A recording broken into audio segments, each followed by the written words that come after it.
Today we have been discussing about the useful ways of leading a happy life.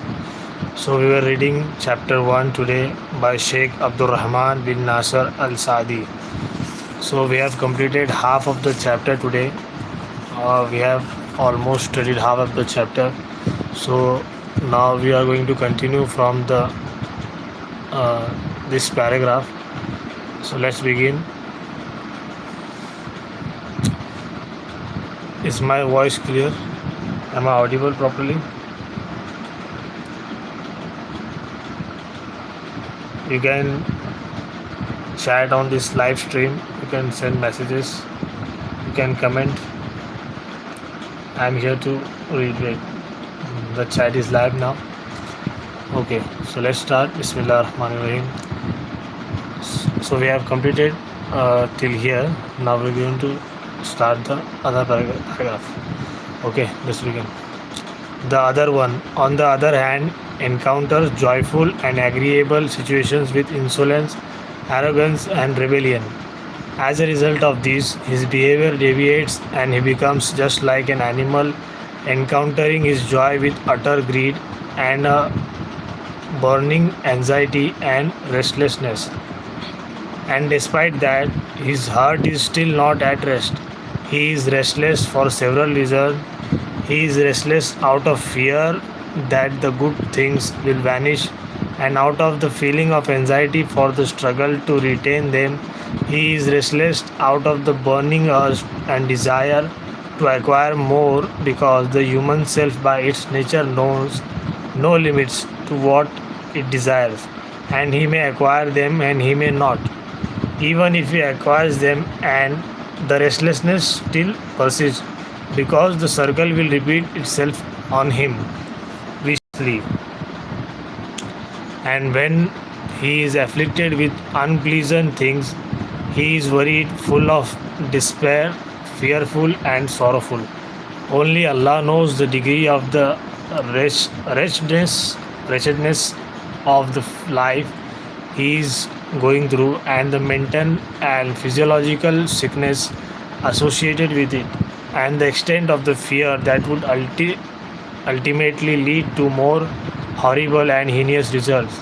This is because he neither has any hope of getting a reward nor any patience that will console him and lighten his pains. All this is known from human experience. There are many examples in life which, if you reflect upon even one of them and observe through it human experiences, you will definitely see the wide difference between the true believer who is acting in accordance with his certain belief and the person who is not like him. This is because the religion of truth strongly urges contentment with Allah's provision, and with whatever He gives His slaves out of His favor and vast generosity. If the believer is afflicted with illness or poverty or similar tribulations that no individual is free from, he is happy and contented because of his certain belief, contentment and satisfaction with what Allah has decreed for him. His heart does not quest for what has not been destined to him. He looks at the people that are less fortunate than him, and he does not look at those who are above him in worldly riches. By this, he might even be happier and more delighted and peaceful than the one who has all his worldly needs met but has not been gifted with contentment. The opposite is the case of the one who does not act in accordance with Iman. When he is afflicted with poverty or loses some of his worldly needs, you find him in utter despair and wretchedness. Another example is when fear and disturbing events befall a person. You find the one with sound Iman having a firm heart, and he is calm and firmly in control of the situation. By making the best use of his facilities, of his faculties of thought, speech, and action, as though he has already prepared himself for the event. This type of reaction puts him at ease and strengthens his heart. The reaction of the one without Iman, on the other hand, is the direct opposite of this. When he encounters fearful situations, his heart trembles and his nerves become tense and his intellect loses its focus. There is nothing inside him except alarm and fear. The outward terror is increased by his inward restlessness, the degree of which is beyond expression.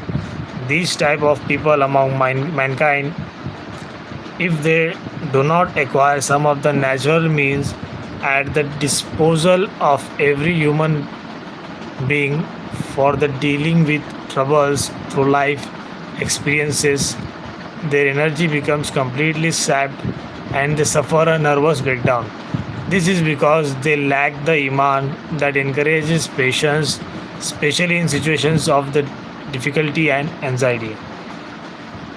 It is true that both the good and bad and the believer and the one who rejects faith both share the common human quality of acquired courage, as well as the innate ability to deal with dreadful situations and lighten their oppressive effects on the self. But the believer, because of his strong belief, patience, and reliance and trust in Allah, and his desire to be rewarded by Allah, excels in having qualities that make him more courageous and soothe more effectively the pangs of terror and the pains of calamity on him, as Allah the Most High said.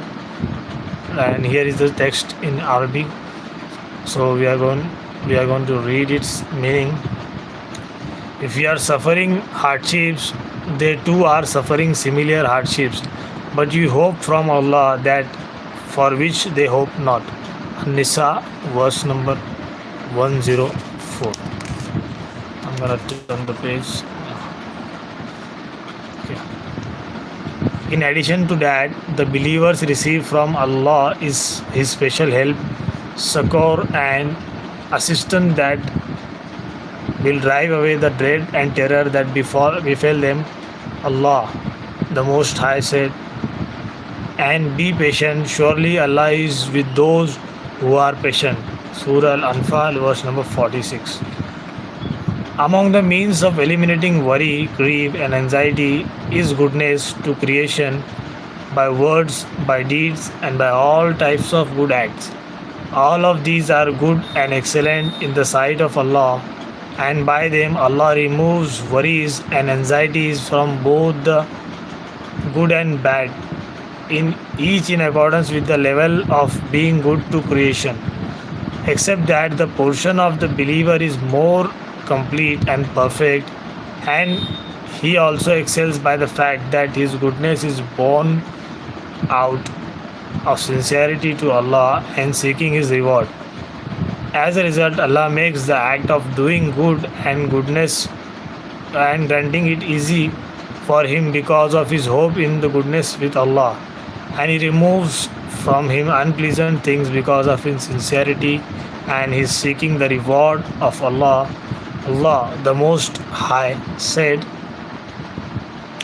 there is no good in most of their secret conferences except in him who exhorts to a deed of charity in Allah's cause, or goodness, or conciliation between people. Whoever does that seeking the pleasure of Allah, we shall bestow on him an immense reward. An-Nisa, verse 114. Allah, the Most High, informs us that these things are all acts of goodness. Whoever does them and acts of goodness, bring with them good and remove evil. But the true believer who seeks the reward and pleasure of Allah, for him Allah gives an immense reward. Part of that immense reward is the removal of grief, sorrow, and anguish. I think we have finished the first chapter here, and later on we are going to continue with the second chapter. So stay tuned and be available for the next live. Watch our live videos, and we will guide you to how to live a useful ways of leading a happy life. Thank you very much for joining the live.